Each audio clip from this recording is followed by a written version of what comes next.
One critique of the media from the right that I do agree with is the moralizing nature. Like, there is no condescension and moralizing on Fox. It's people on a couch asking questions. Are you worried about how many terrorists are coming in on the border? Do you ever worry about that? Whereas if you turn on MSE sometimes, you're like, it's like birds descending, you know, at sea on a tuna boat going, that's factually incorrect. Incorrect. Not correct. Incorrect. And you're just like, I can't listen to this. You're all acting like the tariff regime is a tried and true remedy. Oh, of course, this is the medicine that's always prescribed. Except the last time it was tried 100 years ago, we had a Great Depression. Yes, it was as hilarious as it sounds. The left-leaning comedian took aim at Biden's final stretch in office, triggering the high priest of wokedom into full-blown meltdowns. Welcome to the channel where we tear down woke nonsense with a little thing called common sense. There's a lot to unpack. So let's skip the fluff and dive straight into the clip. First law of Trumpodynamics. Every action is met with a very not equal overreaction. These pardons are sick. They are offensive. They are un-American. This is one of the most egregious, despicable acts in American history. This is textbook authoritarian takeover 101. You know, I should have taken that class. And not majored in submissive liberal crying 101.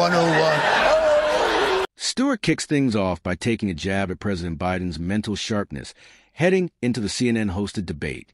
His expectations for Biden were set pretty low. Essentially, all he hoped for was that the president could avoid a full-blown senior moment on live television. It wasn't about winning the argument or delivering policy brilliance, just staying coherent enough not to raise fresh doubts about his cognitive state. The bar couldn't have been lower, and yet even that seemed like a gamble. Well, let's see if Biden scales the bar. Make America great again. You can't skimp on the details. President Trump says he's going to reverse Joe Biden's mandate to phase out plastic straws, saying, enjoy your next drink without a straw that disgustingly dissolves in your mouth. Okay, he's right on this one. He is right on this one. Those straws are f***ing terrible. Objectively terrible. I'm supposed to have some weird tissue paper dissolve in my mouth just because turtles can't figure out straws aren't food? No. Don't eat the tubes, you stupid turtles. So Trump is making America great again by taking us back to 2016. But obviously, if we're going to make America great again, we can't stop in 2016. We got to keep pushing to that place when America was truly great. Well, it's safe to say Biden failed the test spectacularly. He struggled to string together coherent sentences, stumbled over basic points, and had more than one painfully awkward senior moment. At times, it looked like he forgot not just a question, but possibly what decade he was in. The look on Trump's face said it all. Part confusion, part amusement, part, is this really my opponent? It was a political equivalent of watching someone wander into the wrong meeting. For a man who's supposed to be the leader of the free world, Biden came off more like someone who needed a nap and a nurse, not a second term. Well, let's see Stewart's reactions. One critique of the media from the right that I do agree with is the moralizing nature. Like, there is no condescension and moralizing on Fox. It's people on a couch asking questions. Are you worried about how many terrorists are coming in on the border? Do you ever worry about that? Whereas if you turn on MSE sometimes, you're like, it's like birds descending, you know, at sea on a tuna boat going, that's factually incorrect. Incorrect. Not correct. Incorrect. And you're just like, I can't listen to this. Honestly, I'd be mortified too if I were Jon Stewart. This was the favorite candidate of his beloved party, the man handpicked to take on Trump. And this is the best they could put forward? Really? It's embarrassing. Let's not forget that this debate came after months of growing concern, even from within the Democratic ranks, about Biden's cognitive decline. There were calls from both sides of the aisle urging him to step down, to bow out gracefully for the sake of the country. But the left didn't want to hear it. They doubled down. And what did we get? A live broadcast of confusion, mumbling, and blank stares. Stewart looked like he couldn't believe what he was watching. And who could blame him? Biden didn't just underperform. He completely unraveled. It was a national facepalm moment. And Stewart roasted him for it. What the media has done over the last 10 years is cry wolf, to the point where they numbed everybody. It was an anesthetic. And it got to where, what was the thing they litigated throughout this campaign? He's a fascist, he's a terrible person. Democracy is on the ballot. Guess what lost at the ballot? If you told us democracy is on the ballot, well, democracy got its ass kicked by a majority vote. So I'm very cautious about when to know, like, yeah, hopefully I won't do it the night after Kristallnacht. I'll get it, like, but it's like, when do you put your dog down? Like, it's one of those things, like, you're not quite sure. But I do understand how annoying that is. Now, this part was downright hilarious, because let's be honest, no one on that debate stage looked like they needed Medicare more than Joe Biden. The man wasn't just struggling with policy points. He looked like he was one bathroom break away from a full-on crisis. At moments, it felt like he was scanning the audience not for a moderator, but for a nurse with a wheelchair. You half expected someone to walk on stage with a blanket and some warm milk. While Trump was throwing punches, Biden looked like he was trying to remember where he left his glasses, or what year it was. The mental fog was so thick it could have been classified as weather. It's one thing to be sharp and just lose the argument, but this was watching a man try to debate with a dial-up connection in a Wi-Fi world. Painful and oddly comedic. Yet the Democrats kept telling us he was at his sharpest. Inspiring words for us. Mr. President. History is literally watching us now. So let's preserve this secret place for our time and forever, for the benefit of all humanity. Thank you very, very much.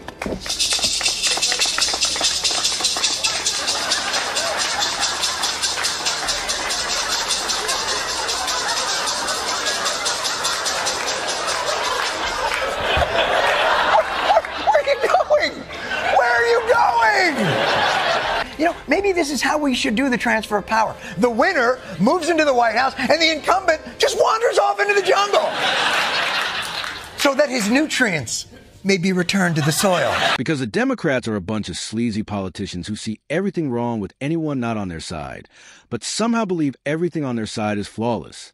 They gaslit the American people into thinking Joe Biden was sharp, focused, and fully capable of leading the country. In interview after interview, they waxed lyrical about his mental acuity, like they were describing Einstein and aviators. Meanwhile, the rest of us were watching a man who couldn't finish a sentence without getting lost halfway through. It was political theater at its most delusional. Response to the first show last Monday was universally glowing. Jon Stewart is facing massive backlash from Democrats over his comments about Joe Biden. Oberman tweeted, well, after 9 years away, there's nothing else to say to the both side is fraud Jon Stewart bashing Biden except please make it another 9 years. Christy Jackson tweeted, sorry, but I won't be watching you either. Okay. Maybe not universal. But that was on Twitter. Everything on Twitter gets a backlash. I've seen Twitter tell labradoodles to go themselves. Labradoodle. They dismissed every valid concern as right-wing propaganda, labeled critics as conspiracy theorists, and refused to engage in any honest dialogue about his cognitive decline. The media played along, editing clips, spinning sound bites, and shielding Biden from real scrutiny. But now, after the debate disaster, the cracks are too wide to ignore. The truth's out, and no amount of gaslighting can put it back in the bottle.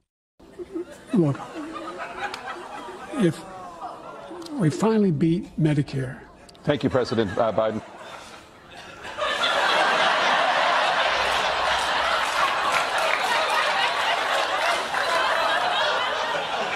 How did Biden do not talking? Nothing, and Russia nothing, and India nothing. Not great. Oh, shit, we're back, baby!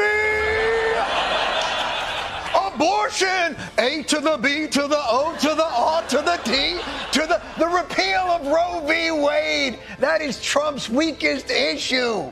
Look, there's so many young women who have been, including a young woman who just was murdered, and he went to the funeral. Did you just immigration abortion? And to think this entire lie was pushed by none other than Kamala Harris, a woman who once had her eyes firmly set on taking over the reins of the country, really says everything you need to know about the character of today's Democratic leadership. This wasn't just political spin. It was a coordinated deception. And Kamala was front and center, smiling through it all. We truly dodged a bullet by not voting her into the top spot.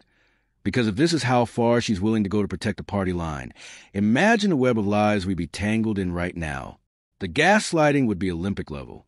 She went from questioning Biden's fitness during the primaries to praising his clarity and strength without even blinking. That's not leadership. That's opportunism wrapped in dishonesty. The American people deserve better than power-hungry pretenders willing to say anything just to climb the ladder. For some reason, there is a persistent fiction within the Democratic Party that if they just hang out with Republicans in the gym or wait out Trump's popularity or give them concessions on a continuing resolution they said would harm the country, that Republicans will finally see the light. The Democrats will be rewarded with productive bipartisanship, or, as they put it, this fever will break. All this excitement about Donald Trump, it's going to break. So it is like a cult. The fever will break. Is this the night the fever will break? A chance to break the fever. I believe at some point soon the fever will break. I think you're going to see the fever break. President Obama saying, quote, "Now I believe when we're successful in this election that the fever may break."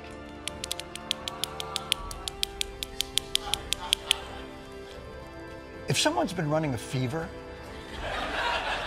since the aughts, that's not a fever.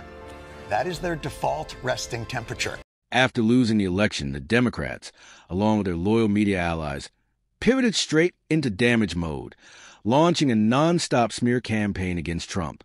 Every move he made was twisted beyond recognition. They spread blatant lies, skewed narratives, and spun wild tales about his presidency, even absurdly claiming that Trump had ushered in the purge. Yes, that purge.